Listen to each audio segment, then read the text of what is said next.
On va commencer par un rappel rapide sur le précédent cours. Nous avons vu les différents domaines d'image numérique, la synthèse d'images qui retrouve les spécialités. À partir d'un modèle, on va créer une image. L'objectif dans les images est extraire les caractéristiques d'une image, comme ici.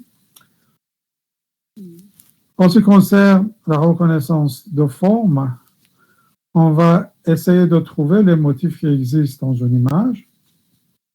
Et finalement, le traitement d'image qui nous intéresse aujourd'hui particulièrement. À partir d'une image, en appliquant un certain nombre de traitements, on va obtenir une autre image. Bon, on a vu les différents domaines d'application qui sont, ces domaines sont assez nombreux. Chaque fois, on a essayé de donner quelques exemples pour éclaircir à quoi ça sert. Après, on a vu donc les différentes étapes. On commence avec une image numérique, qui est ce qui est souvent le cas, une image obtenue par une acquisition à partir d'un appareil, comme par exemple un appareil photo, ou dans certains cas, la synthèse. Après, on utilise les techniques de traitement numérique d'image. Alors, en gros, on fait des analyses de manipulation, de compression. Et finalement, on va afficher le résultat, qui est une image 2D sur un écran. Donc, ce qui compte, c'est l'écran d'affichage d'une part, et aussi la perception d'image par le système visuel humain. Alors, on a vu côté acquisition les différents appareils, donc plus connus appareils photonumériques, et aussi la synthèse que vous connaissez, principe et modélisation, visualisation et rendu, pour synthétiser une image. En ce qui concerne le support d'affichage, différents types d'écrans qui existent, notamment l'écran LCD qui est plus couramment utilisé, avec ses propriétés qu'on va étudier en deuxième année de master, notamment voilà, pour les écrans LCD, entre autres. Et d'autre part, perception de l'image par le système visuel humain. Bon, on a vu très brièvement que l'image est formée sur la rétine, et la rétine dispose d'un certain nombre de photorécepteurs qui sont de deux types, des cônes, qui sont pour la perception des couleurs, c'est-à-dire les composantes RVP. On verra en deuxième année que voilà, les cônes aussi sont de trois types RVP. En gros, chaque type de cône est sensible à une certaine longueur d'onde. Et des bâtonnets qui sont pour la perception achromatique, autrement dit l'énergie donc de la lumière ou intensité lumineuse. Et bon, on a intensité moyenne donc de l'ensemble des spectres dans ce cas. C'est-à-dire pour différentes longueurs d'onde, à chaque fois, chaque longueur d'onde correspond à une composante fréquentielle. Et si on fait une moyenne, donc effectivement, de l'énergie de ces différentes fréquences, on va trouver une intensité moyenne pour le spectre. Alors ici, on peut voir les bâtonnets et les cônes. Alors les bâtonnets pour la perception d'intensité, les cônes pour couleur. C'est pour ça que pour la vision nocturne, donc l'œil effectivement est plus sensibilité aux intensités qu'aux couleurs. Bon, dans le cas de vision nocturne. Après, on a vu donc les illusions optiques à l'aide de quelques exemples pour montrer l'importance donc de la perception par le système visuel humain. On a étudié un peu les problèmes rencontrés, donc on a parlé notamment de la gestion de grandes bases de données images, parce que déjà une image est assez volumineuse en quantité donc de données. Et si on a 25 images par seconde pour avoir une animation correcte, donc effectivement on peut voir que très vite on va avoir voilà, des très grandes bases de données et à manipuler. On a parlé donc de rectification et manipulation d'image, notamment on a parlé du cinéma. On a parlé de compression d'image pour le stockage, avoir moins de place réservée et la transmission, moins de données à transmettre. Et après, on a parlé de l'analyse et l'interprétation, qui peut être automatique ou la compréhension. Et deux types de problèmes, problème de bas niveau, problème de haut niveau. Problème de bas niveau, donc on a vu, acquisition et codage, synthèse pour la visualisation de résultats, restauration, segmentation, extraction de contours de segments, de paramètres de taille, de forme, de texture, de couleur, etc. Et cet ensemble pour avoir une première description d'une image. Et la deuxième partie, utilisant cette description, on va faire des opérations sur des paramètres de description de l'image. Par exemple, si on a déterminé les fréquences de l'image, on peut faire, dans une application donnée, un type de filtrage pour supprimer un certain nombre de ces fréquences, comme on verra par la suite.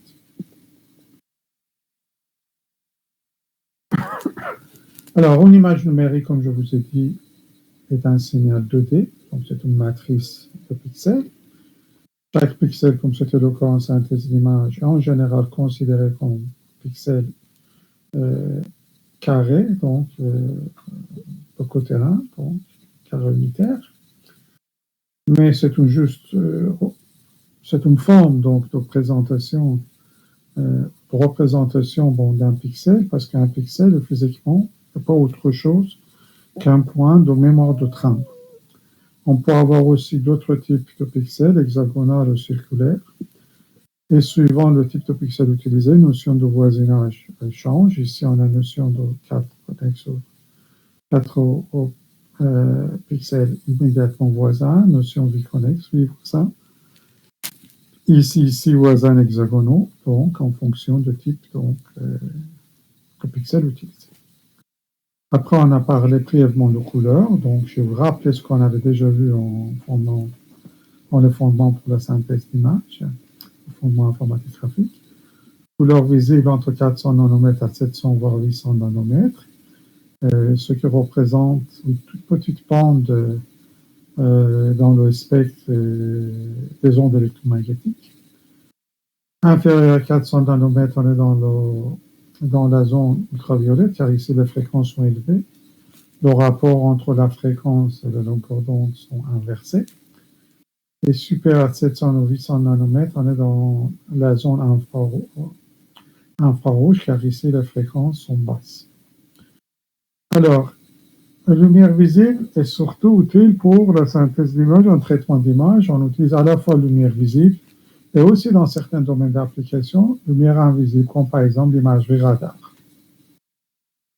En ce qui concerne donc les couleurs utilisées, on a le système RVP qu'on a étudié dans le fondement d'informatique graphique. Je vous rappelle qu'il s'agit d'un cube d'unité dont les 3 axes RVP représentent les coordonnées cartésiennes et nous avons les 3 couleurs supplémentaires qui sont cyan, jaune et magenta. Il s'agit d'un système additif utilisé dans différents types de moniteurs, écrans, etc. Parce qu'ici, on va ajouter une longueur d'onde à un autre. Et pour cette raison, si on a les 3 composantes de base avec leur intensité maximale, au milieu, on a du blanc. Bon, c'est un exemple, image en couleur après les 3 composantes RVP. Donc, comme on a dit ce matin, effectivement, chaque composante est codée sur un octet, entre 0 à 255. Après, on a vu notion de histogramme, c'est donnant le nombre de pixels avec une intensité donnée. On a vu, effectivement, qu'on peut avoir 2 histogrammes identiques pour 2 images différentes. Par exemple, si on permute ces 2 pixels dans cette image, l'histogramme restera identique, sans changement, mais les 2 images seront différentes. Donc, si on fait une somme de 0 à 255, qui sont les différents niveaux d'intensité, sur H3, on va trouver le nombre total de pixels de l'image. Et comme on vient de dire, deux images différentes pour avoir le même histogramme. Par contre, si deux images ont le même spectre, on peut dire avec certitude que les deux images sont identiques, comme on verra plus tard. Bon, et dans le cas d'image couleur, donc, il faut trouver les trois histogrammes, un histogramme par composante couleur de l'image.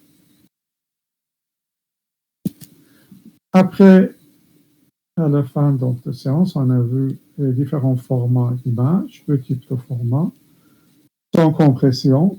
Ici, il s'agit de format de base, comme par exemple format PPM qui est Portable Pixel Map, sans compression, mais par contre, donc, il n'y a pas réduction donc, de volume de données. Par contre, il n'y a pas manipulation à faire, donc passer de l'image compressée à l'image non compressée. C'est plus rapide, par contre, plus volumineux. Et image avec compression.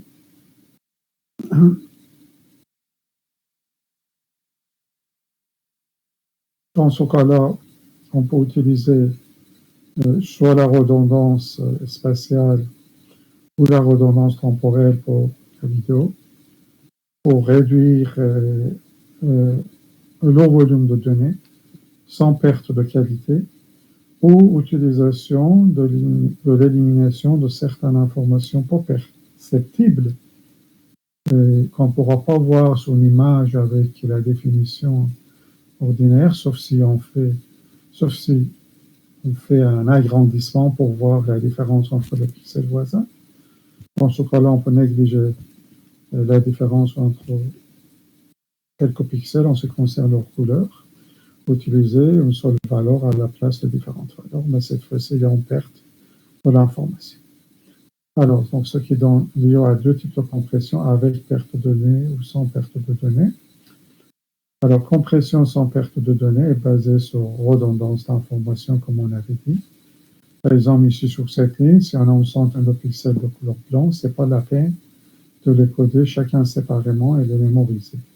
On peut donner juste la couleur d'un pixel et leur nombre sur cette ligne, donc on va gagner énormément.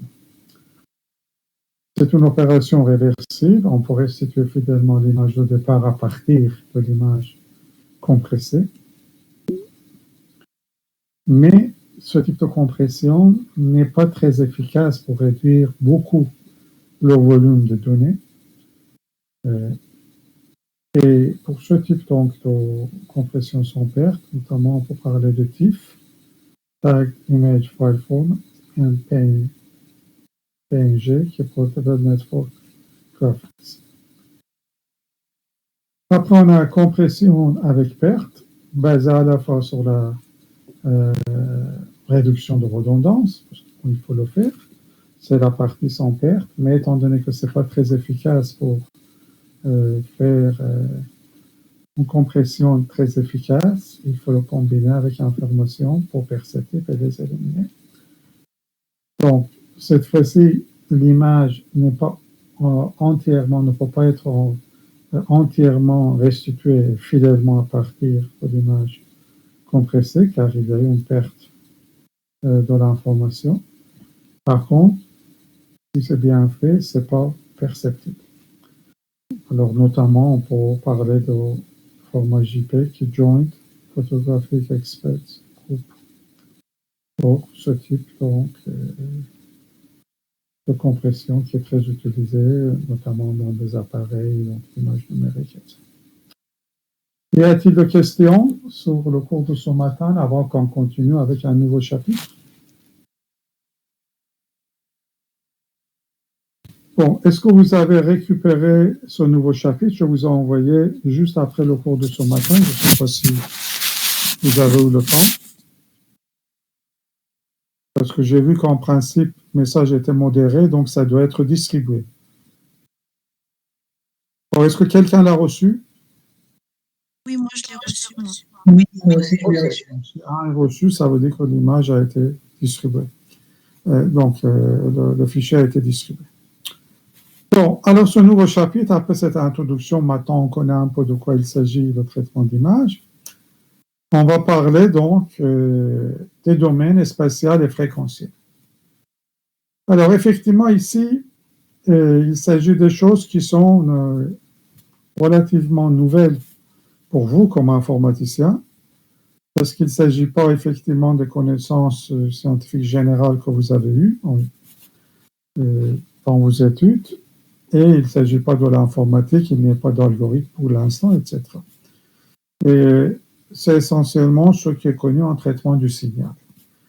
Et là, l'image, comme j'ai dit plusieurs fois, l'image est un signal bidimensionnel, donc il faut étudier ça comme un signal. Alors, on ne va pas tout de suite passer image bidimensionnelle pour faciliter la discussion et la rendre compréhensible. On commence toujours avec le cas monodimensionnel. Je vais faire la même chose aussi l'an prochain, vous verrez. Et après, on va l'étendre cas bidimensionnel. Alors, cas monodimensionnel est connu en traitement du signal. Traitement du signal qu'on dit, c'était connu surtout en électricité. C'est une branche, disons, voilà, d'électricité. Et les signaux sont des signaux temporels. Donc, en électricité, on a un signal, qui est un signal électrique avec, à un moment donné, une amplitude. Après, on va essayer de voir quelles sont les caractéristiques de ce signal électrique en ce qui concerne son spectre fréquentiel. Bon, alors ici, en image, donc au lieu d'avoir un signal monodimensionnel qui est un signal temporel, comme un signal électrique par exemple, on a un signal monodimensionnel dans l'espace spatial, comme une ligne d'image, comme vous pouvez voir ici. Si vous regardez le curseur, ici nous avons une image, et si on regarde cette image, effectivement, et pour chaque pixel on regarde la valeur de l'intensité lumineuse, c'est ce qu'on trouve. Donc, pour cette ligne d'image, nous avons un signal de luminosité ou d'intensité lumineuse. Bon. Donc, quand on parle signal monodimensionnel, pour nous, c'est tout simplement une ligne d'image. Et si c'est numérique, ça sera une ligne d'image composée de pixels. Si c'est analogique, ce qui est par exemple pour l'instant le cas, il s'agit d'une ligne continue de l'image. Alors, donc, revenons au cas d'un signal monodimensionnel. Ici, ici SA de X, S comme signal, A comme analogique, et X, qui est l'axe X, donc le paramètre dans l'espace. Bon, on a un tel type de signal. C'est un signal continu ou analogique. Alors, vous savez pourquoi on l'appelle signal continu analogique? En regardant effectivement sa forme.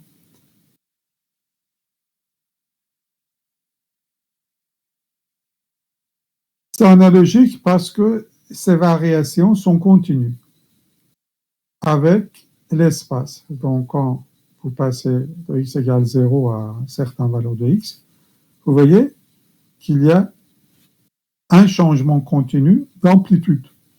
Il n'y a pas de changement d'abrupt. On l'appellera donc un signal analogique.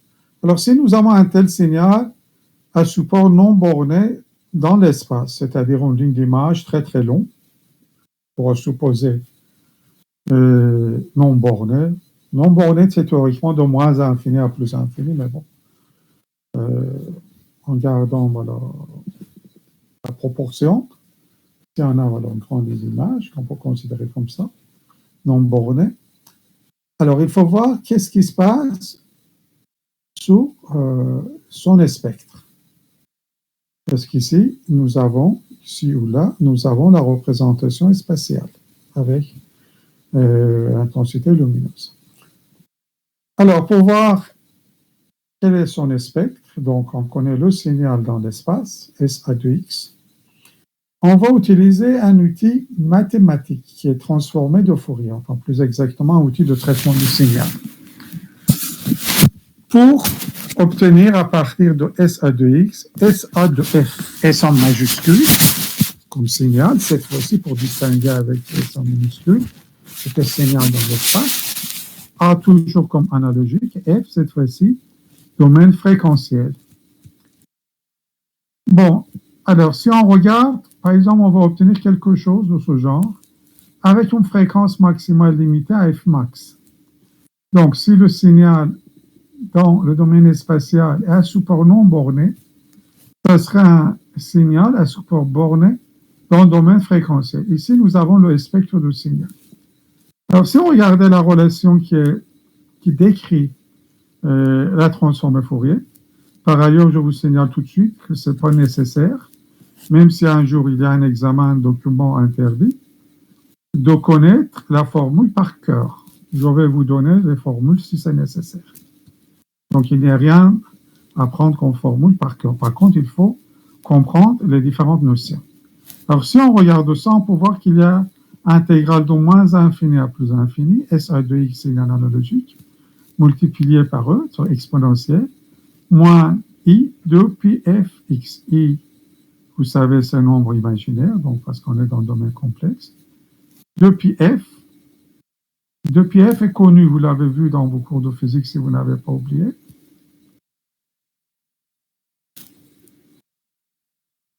De pi f, c'est la vitesse angulaire, ce qu'on appelle petit oméga. 2 pi f x, x est paramètre de l'espace, et 2 pi f, comme je vous ai dit, vitesse angulaire, parce que f est la fréquence.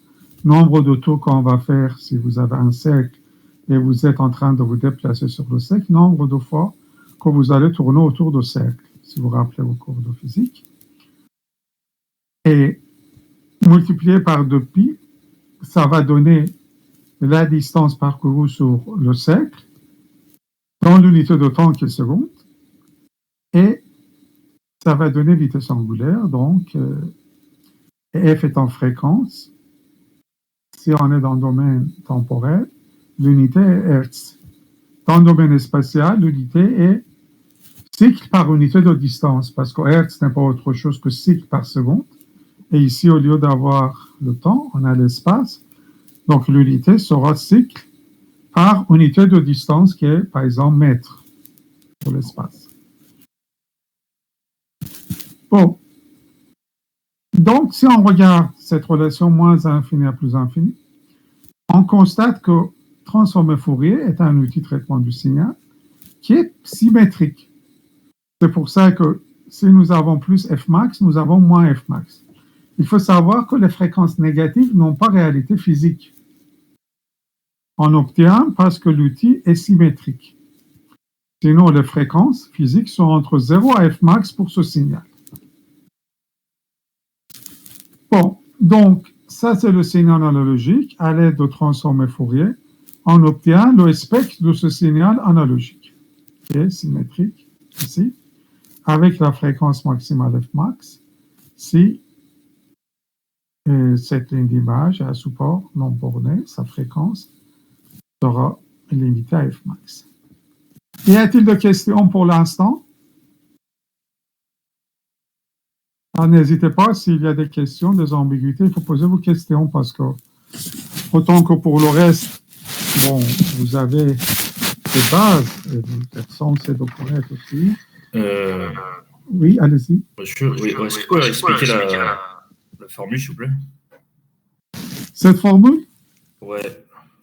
Bon, alors, cette formule est la formule qui nous permet, à partir de SA de X, vous voyez, SA de X qui est ce signal dans l'espace, obtenir SA de F qui est son spectre dans le domaine fréquentiel. Donc, cette intégrale est un outil qui permet d'assurer le passage entre domaine spatial, où on voit une image, et domaine fréquentiel, qui n'est pas habituel pour nous, mais par contre qui est important pour voir les caractéristiques de ce signal et faire des manipulations. C'est l'explication de donc, cet outil qui s'appelle transformer de Fourier. Est-ce que c'est clair? Oui. Non, après, c'était l'intérieur de la formule, en fait. C'était le... Alors, à l'intérieur, j'ai décrit le terme SA de X et le signal analogique de départ. OK. E, c'est l'exponentiel, vous savez. Ouais. Moins I c'est le nombre c'est radical moins 1. 2π f, je vous ai expliqué, c'est la vitesse angulaire. 2π est le tour de cercle, parce que cercle est 2π radian. F est la fréquence, c'est-à-dire nombre de cycles, nombre de fois que vous pouvez tourner autour, donc, par exemple, d'un cercle. C'est pour ça que ça s'appelle vitesse angulaire. Dans vos cours de physique, vous l'avez vu, pour des signaux temporels. Et x est l'unité de distance dans l'espace, et dx, effectivement, parce qu'il y a l'intégrale dans le domaine spatial. Et le domaine de variation de x est moins infini à plus infini. Là où je disais, si nous avons un signal support non borné, par exemple, une très grande ligne d'image. Mais on sait que, bon, pour nous, ce n'est pas à moins infini à plus infini parce que les valeurs seront zéro dans des endroits autres que, bon, où il y a l'intervalle connu de l'image pour nous sur une ligne. Le reste, on peut considérer comme zéro. Est-ce que c'est clair? Ouais, du coup, nous, en fait, on s'intéresse qu'à la deuxième partie de... Enfin, entre 0 et F max, Oui. en fait. Nous, ce qu'on devrait connaître cette année et surtout l'an prochain, c'est le spectre, parce que, bon, là, c'est un outil, bon, ça, c'est traitement de signal, on ne va pas rentrer dedans. C'est l'outil qui nous permet de trouver le spectre. Et dans le spectre, ce qui nous intéresse sont les fréquences, qui sont toujours entre 0 et F max. Et surtout cette fréquence F max qui joue un rôle important après pour l'échantillonnage de ce signal, pour effectivement passer de ce qui est analogique à ce qui est numérique. Numérique, c'est-à-dire sous forme de pixels. Donc tout ce qu'il faut connaître ici, le signal analogique en variation continue dans l'espace, donc son amplitude varie d'une manière continue avec l'unité de distance qui est x ici. Et quand on obtient par la transformée de Fourier son spectre fréquentiel, ce spectre, qui est aussi continu, parce que c'est toujours analogique, vous voyez, en fréquence maximale qui est f max. C'est tout ce qu'il faut comprendre à cette étape. Ok. Bon. Merci. Alors, bon, nous, on fait traitement numérique d'image. Ça veut dire que voilà, notre image doit être numérique et, ou si ce n'est pas le cas dès le départ, doit être à un moment donné numérisée. Alors, soit c'est numérique parce que, effectivement, aujourd'hui, vous avez appareil photo. Bon, appareil photo, effectivement, fait un échantillonnage de l'image analogique qui est captée par la lentille donc, de votre appareil photo. Bon, ça c'est fait de façon matérielle. Mais, bon, mais ça ne change pas de discussion. Si on a un tel signal qui est une ligne d'image, qu'est-ce qu'il faut faire pour échantillonner? Il faut prendre des échantillons, dans notre cas, au centre de chaque pixel de cette image. Comment on peut le faire? À l'aide d'une suite d'impulsions de Dirac, comme vous pouvez voir ici. C'est-à-dire, à chaque fois au centre de chaque pixel, nous avons une impulsion de Dirac. On va multiplier les impulsions de Dirac par le signal analogique. L'amplitude de chaque impulsion de Dirac est égale à 1. Donc, si on fait la multiplication, c'est ce qu'on obtient. Alors, pour le premier pixel qui est numéro 0, on va multiplier 1 par l'amplitude de ce signal à cet endroit, c'est ce qu'on obtient. Après, deuxième pixel de coordonnée 1, ici, sur cette ligne d'image. En multipliant, on va obtenir ça, et les différentes valeurs. Donc ici, nous avons le signal analogique, notre ligne d'image en continu, et ici, nous avons le signal échantillonné, notre ligne d'image échantillonnée au centre de chaque pixel. Est-ce que c'est clair?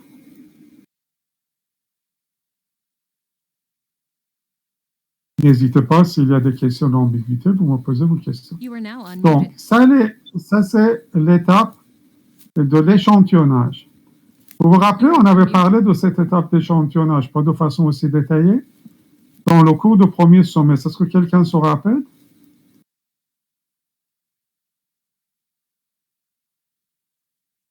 Alors, c'était échantillonner la scène 3D après sa projection perspective sur le plan de l'écran, on passe à l'échantillonnage. Et qu'est-ce que je vous dis à l'époque?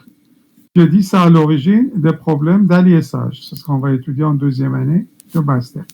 À chaque fois qu'on échantillonne un signal analogique, quel que soit ce signal, ici il s'agit d'une image, même si c'est un signal sonore, il faut faire attention au problème d'aliasage. Effectivement, les problèmes d'aliasage sont beaucoup plus importants en image que pour le son, parce qu'effectivement, en image, pour des raisons qu'on verra l'an prochain, vous verrez que c'est pratiquement inévitable.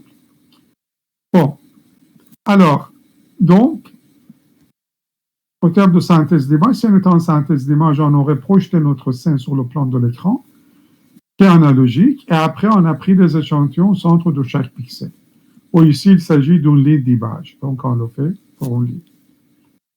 Bon, donc assez simple, multiplication des impulsions de Dirac par le signal analogique de départ nous donnera le signal échantillonné.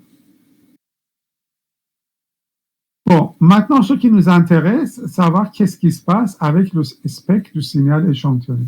Parce que nous, notre image est numérique, nous nous intéressons à voir ce signal dans le domaine spatial et également qu'est-ce qui se passe dans le domaine fréquentiel pour ce signal. Bon, pour l'instant, il s'agit juste d'une ligne d'image. On va faire comme on avait fait auparavant, on va utiliser la transformée de Fourier. La transformée de Fourier, mais cette fois-ci, transformée de Fourier discrète, car le signal est discrète. Et on va obtenir le spectre de signal échantillonné. Donc ici, on a remarqué le signal échantillonné SE de X. Avec la transformée Fourier, on obtient ce spectre SE de F, donc toujours S majuscule, E pour dire échantillonné F, parce que le signal est une fonction de fréquence. Alors, qu'est-ce qu'on constate? Bon, je n'ai pas donné la relation pour transformer Fourier discrète et faire ça. On verra ça l'an prochain en synthèse d'image dans un autre cadre. Et je ne voulais pas alourdir ici avec des formules. L'an prochain, on constatera qu'effectivement, l'opération d'échantillonnage, c'est-à-dire multiplication par des impulsions de Dirac, va nous donner, si on calcule le transformé Fourier, une répétition du spectre signal d'origine. Alors, le spectre signal d'origine, c'était ici, vous vous rappelez, avec fréquence maximale Fmax. Bon, alors, après l'échantillonnage, on verra le spectre qui est répété. Donc, le motif principal correspond exactement à ce qu'on avait, à la forme qu'on avait au départ, avec la fréquence Fmax. Alors, qu'est-ce que ça signifie? Si les motifs de spectre sont disjoints, comme ici, on peut sélectionner le motif central, comme vous pouvez voir ici, et filtrer les motifs voisins. Donc, filtrer les motifs voisins, ça veut dire qu'on peut faire un filtrage passe-bas, qu'on verra par la suite, car on va laisser passer les basses fréquences, vous voyez, de 0 jusqu'à la fréquence de coupure de ce filtre qui est ici, et on va supprimer les fréquences plus élevées. Donc, si on a fait échantillonnage dans les bonnes conditions, et avoir des motifs disjoints, parce que s'il y a le chevauchement des motifs, on ne peut pas sélectionner le motif central. C'est ce qu'on va voir en deuxième année, comme je vous ai dit dans un autre cadre. C'est pour ça qu'ici, je préfère ne pas détailler davantage. Alors, si on a bien fait l'échantillonnage, ça signifie qu'on pourra restituer le signal analogique de départ à partir de ces échantillons. Deux spectres identiques correspondent à deux images identiques. Donc ici, en filtrant le spectre du signal échantillonné, qu'est-ce qu'on obtiendra? Le spectre du signal analogique de départ, c'est-à-dire la restitution fidèle d'une image à partir de ces échantillons. Y a-t-il de questions? Est-ce que c'est clair?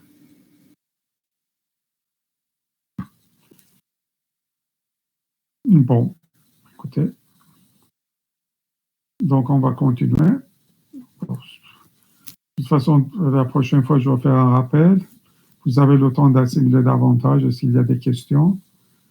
Je vous reviens, vous posez vos questions. Je sais que le matin, vous êtes plus apte, peut-être pas très tôt, mais on commence à 10 heures.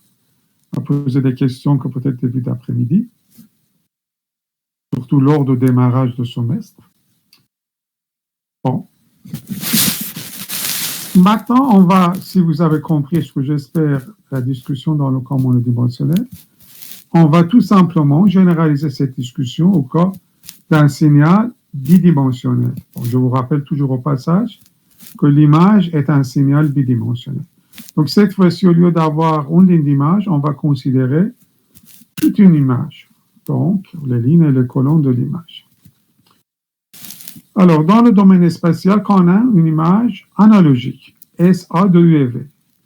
Analogique, c'est-à-dire, comme d'habitude, l'amplitude varie de manière continue, cette fois-ci avec les paramètres UV. Image monodimensionnelle, on l'avait dit X. Ici, d'habitude, on met UV. Vous pouvez mettre X ou Y. X et Y, ça ne change pas, mais UV, vous étiez déjà habitué aussi en fondement d'informatique graphique. Donc, l'amplitude de cette image, qui est un signal bidimensionnel, varie de manière continue avec les variables qui sont UV. Donc, il s'agit d'une image ou un signal analogique SA de UV. Alors, si cette image est non bornée, comme on avait dit, si on regarde son spectre qui est obtenu à l'aide d'une transformée de Fourier bidimensionnelle, on va obtenir son spectre. Donc, à l'entrée, nous avons SA de UV. On fait transformer Fourier bidimensionnel, qui est double intégrale, simple intégrale qu'on a vu tout à l'heure, deviendra double intégrale sur UV, toujours de moins infini à plus infini. On a après du, dv au lieu de x tout simplement. Bon, là, effectivement, on tient compte de UV, donc au lieu d'avoir moins i de pi fx, on va avoir la même chose avec UV. Bon, on va obtenir SA de f et g, S en majuscule, qui est spectre signalogique, et f et g parce qu'il y a deux axes fréquentiels, f comme avant, et g, l'axe supplémentaire pour l'image. Alors, à nouveau, il faut tenir compte de fréquence maximale. Rappelez-vous ici, fréquence maximale est important pour échantillonnage. Parce que si cette fréquence maximale dépasse le milieu, après on ne pourra plus, à cause du chevauchement de spectre, sélectionner motif central. Donc il faut toujours que la fréquence maximale soit inférieure à la fréquence de coupure, qui est la moitié de fréquence d'échantillonnage. Je m'en verrai ça en détail l'an prochain. Donc c'est pour ça qu'on regarde les fréquences maximales ici. F max et G max. On a deux fréquences maximales au lieu d'une fréquence maximale qu'on avait dans le cas de signal monodimensionnel.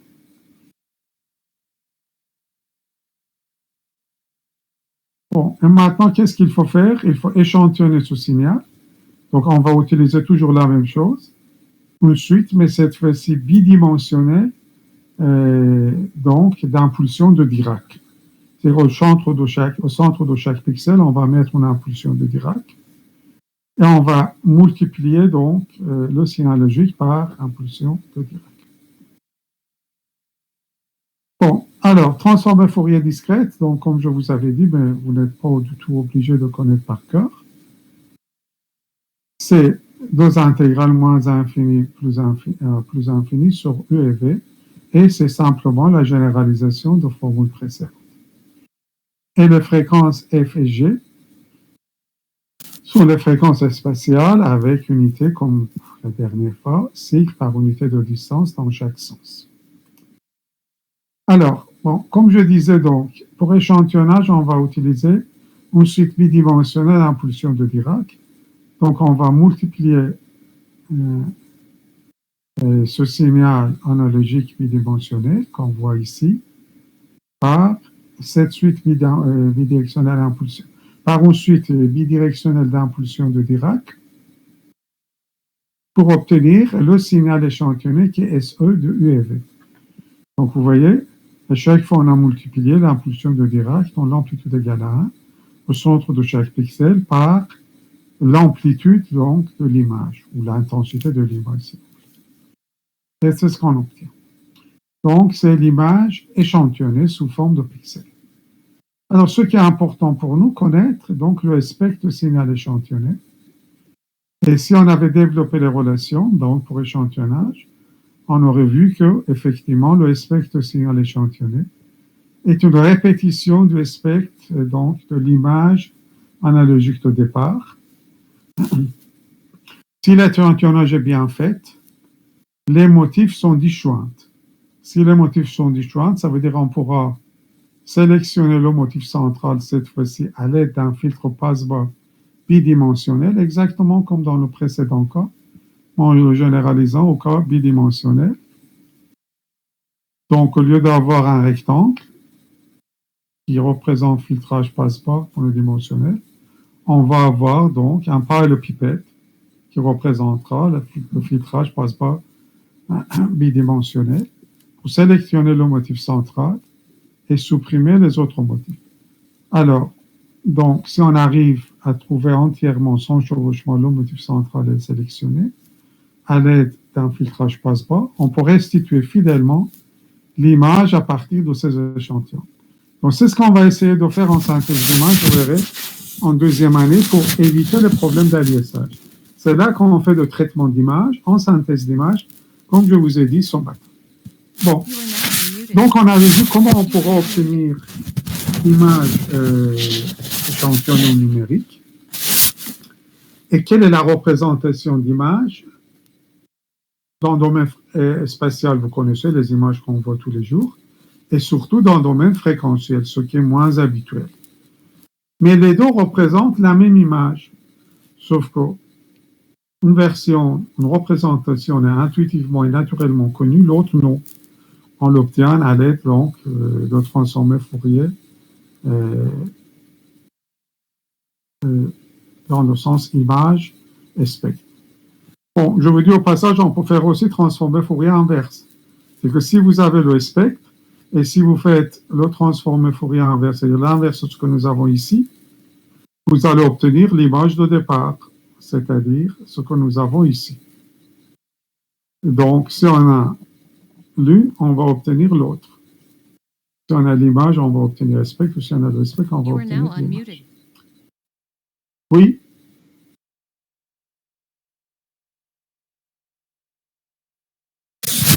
Répétez chaque période.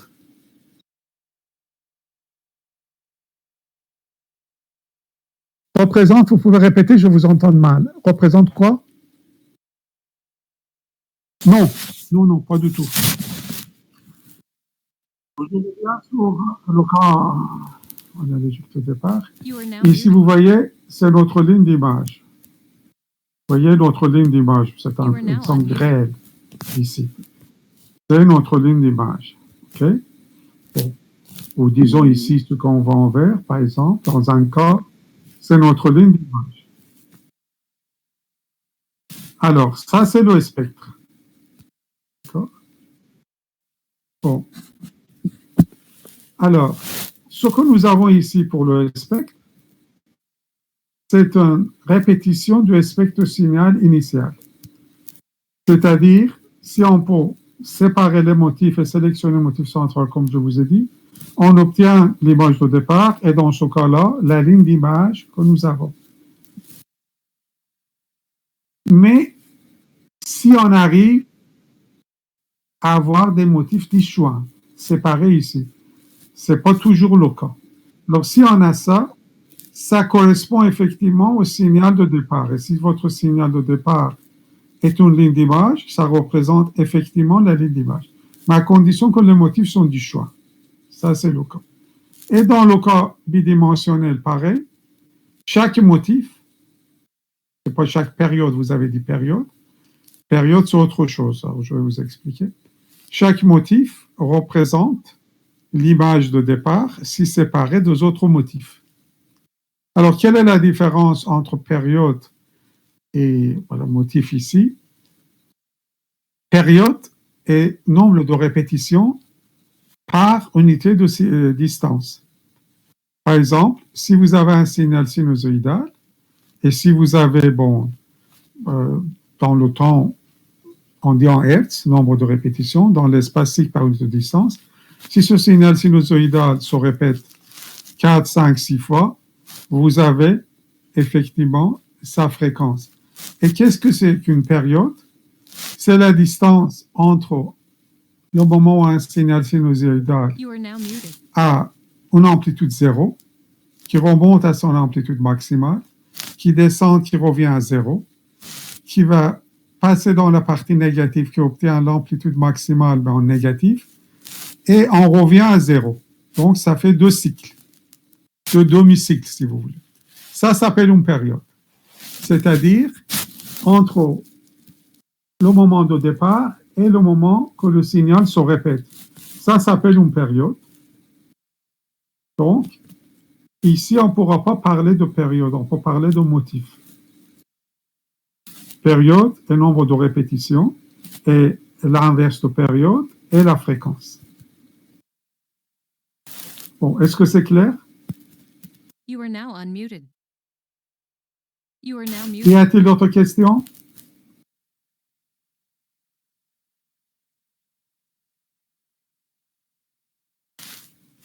Bon, donc en résumé, on a une image, on fait l'échantillonnage au centre de chaque pixel, c'est-à-dire on regarde l'amplitude de l'image ou l'intensité lumineuse de l'image au centre de chaque pixel, comme si vous avez multiplié votre signal image par une suite bidimensionnelle d'impulsion de Dirac.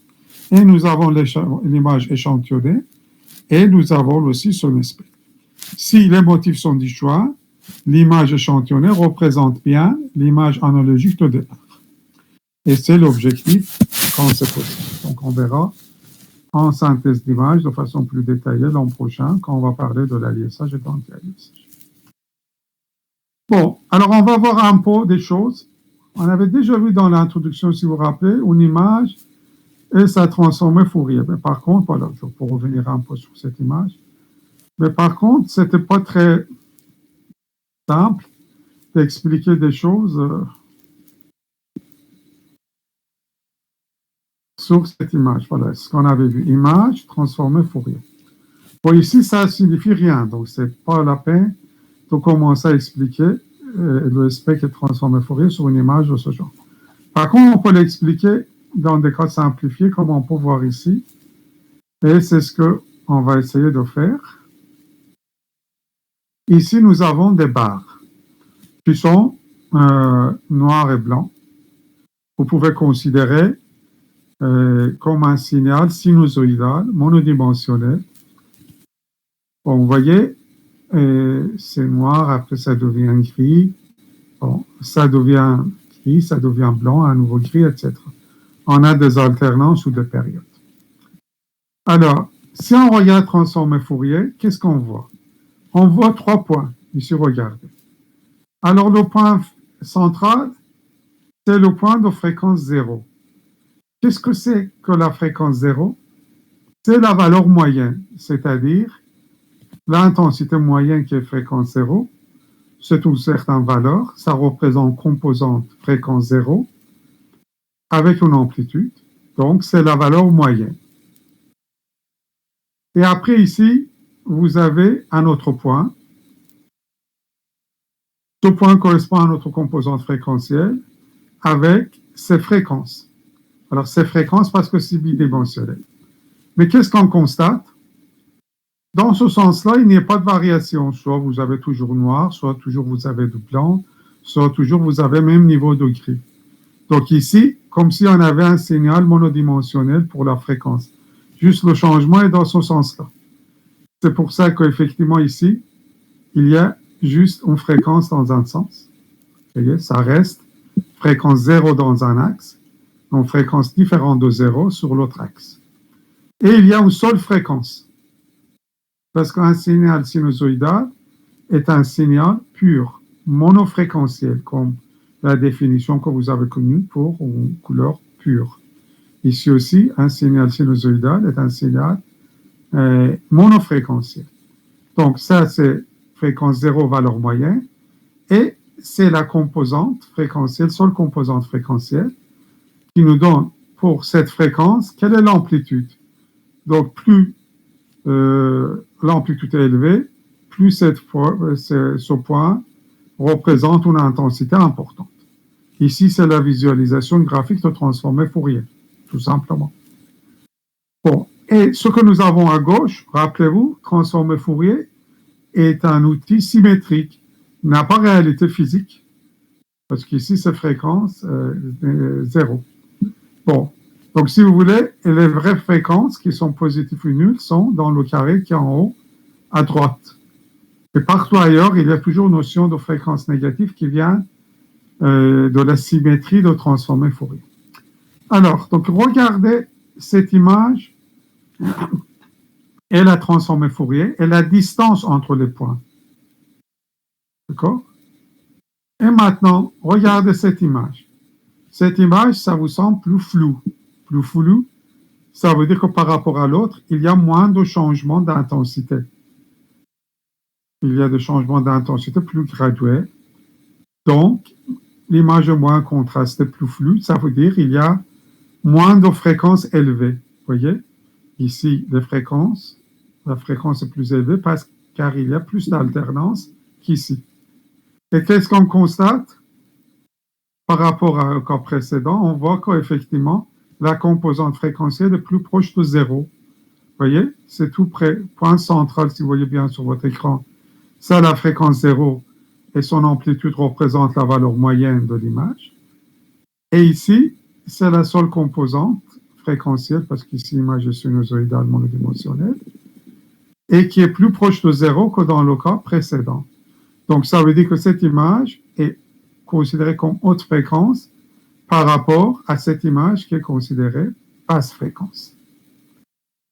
Donc, dans les cas simples, en regardant, comme ici, qui est une seule fréquence, en plus dans un sens, en regardant le spectre, on peut imaginer, si vous avez un peu d'expérience, vous regardez ça, vous dites oui, l'image dans le domaine spatial correspond à une barre.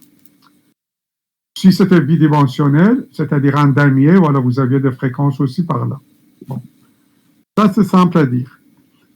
Ou dans ce cas-là, vous dites oui, c'est toujours une barre, mais effectivement avec des fréquences peu élevées. Bon, si la fréquence ici était là, vous pouvez dire barre avec fréquence encore plus élevée, etc. Mais dans le cas d'une image quelconque, si vous regardez le spectre, vous ne pouvez pas donc imaginer l'image. Vous pouvez connaître les propriétés, haute fréquence, basse fréquence, fréquence intermédiaire, quelle est la répartition de l'énergie dans le spectre, qui sont des informations fort utiles, comme nous verrons aussi l'an prochain pour la synthèse de texture, par exemple, avec ces informations. Mais par contre, on ne pourra pas imaginer donc l'image dans le domaine spatial. Y a-t-il des questions?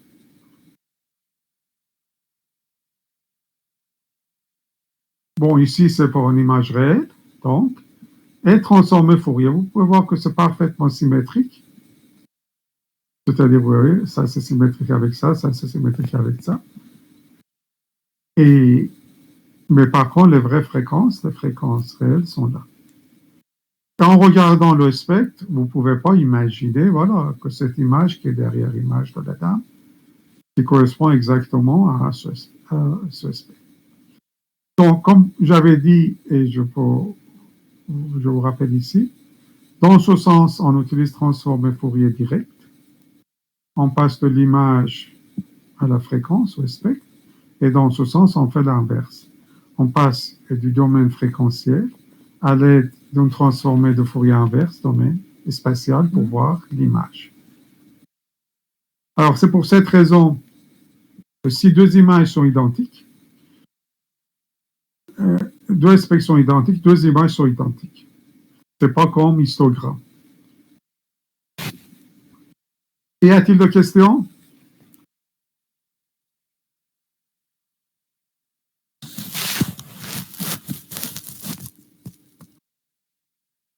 Bon, n'hésitez pas s'il y a des questions.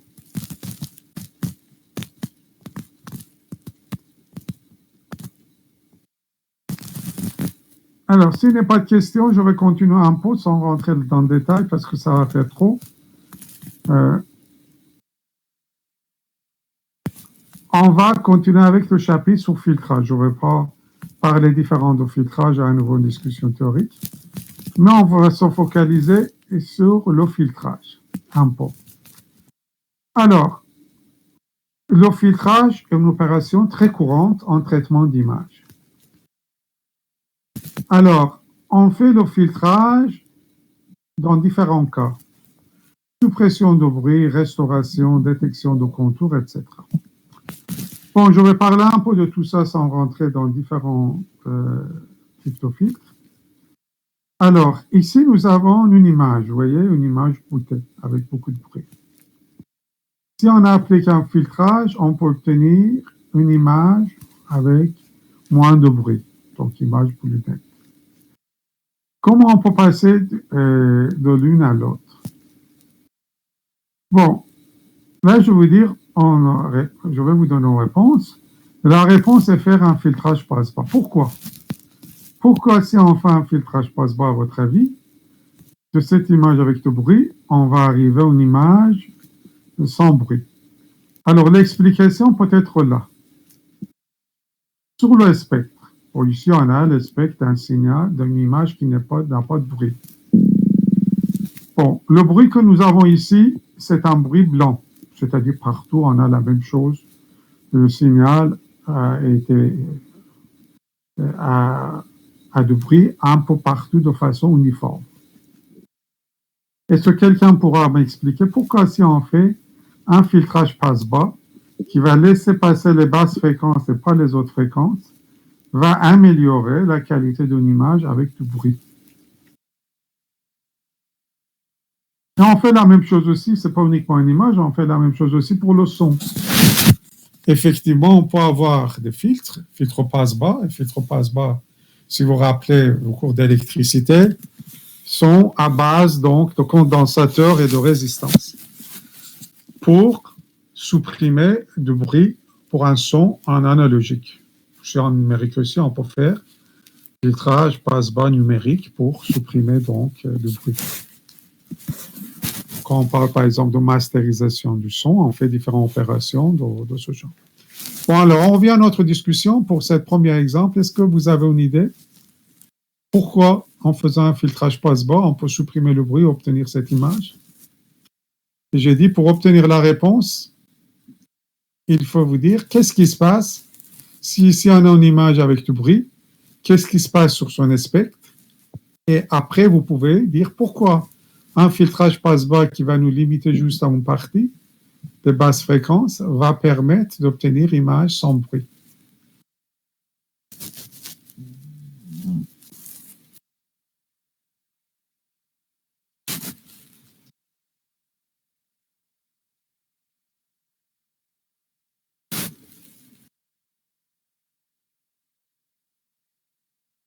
Bon, alors, un bruit comme ça est appelé un bruit blanc. On dit bruit blanc, c'est par analogie avec la lumière blanche.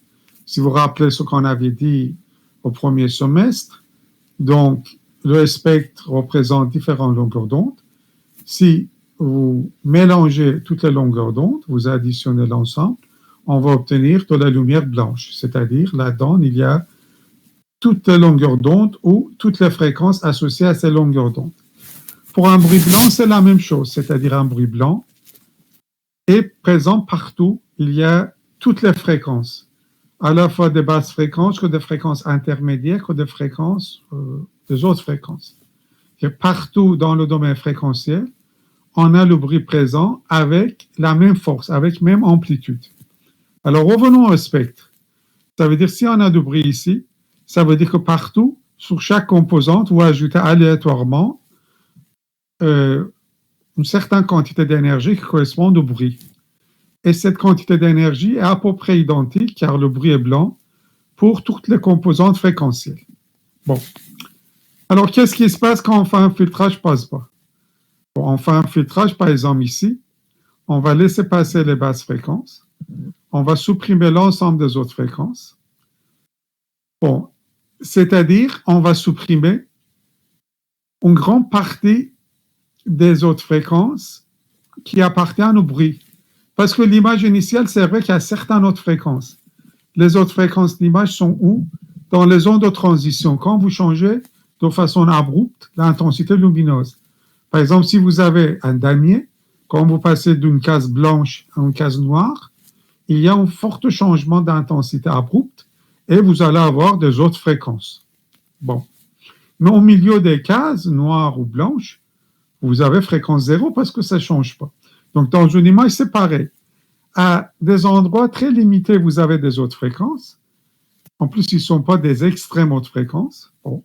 Si vous faites un filtrage passe-bas, c'est vrai que l'image sera un peu plus floue. C'est indiscutable. On perd un peu d'information. Mais il vaut mieux de perdre un peu d'information et voir l'image comme ça, même si c'est un peu flou, que voir l'image avec du bruit. Donc, l'explication est là. En gardant juste une partie de l'image, en filtrant le reste, on va supprimer une majorité de l'énergie de bruit qui est présente sur l'image. Parce que ici, on peut voir l'effet de bruit et l'énergie donc de tout le bruit, quelles que soient les fréquences, y compris les autres fréquences, qui n'ont pas beaucoup d'importance pour notre image de base, mais seront présentes et visibles. Et en faisant un filtrage passe-bas, donc on va supprimer les autres fréquences et on va voir quelque chose sans bruit. Est-ce que c'est clair?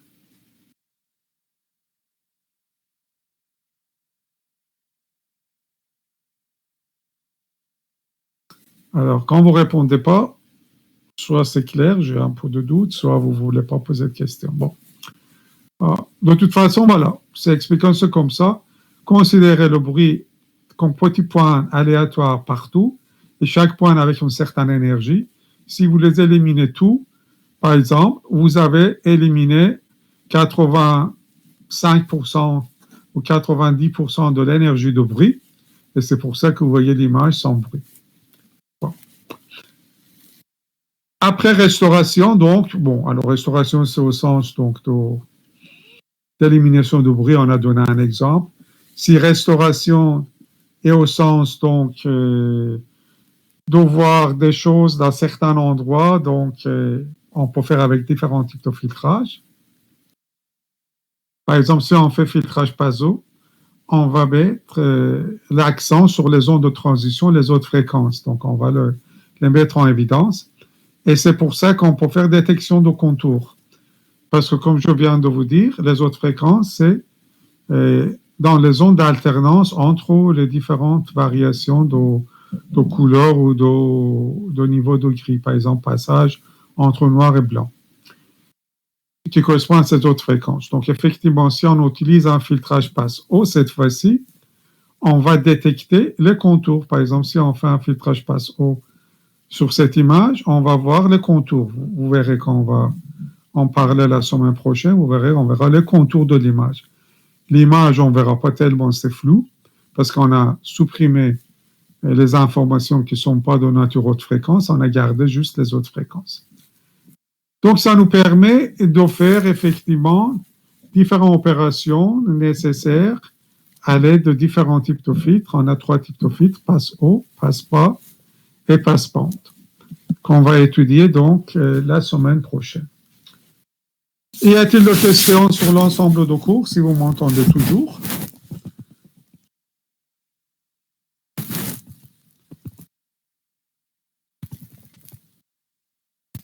Bon. Alors, donc, s'il n'y a pas de questions, on s'arrête là pour cet après-midi. On va continuer, je pense, la semaine prochaine, vous n'avez pas de cours du tout. On va continuer dans 2 semaines, donc mardi matin à 10h. Bon, c'est ça, vous n'avez pas cours la semaine prochaine, il me semble.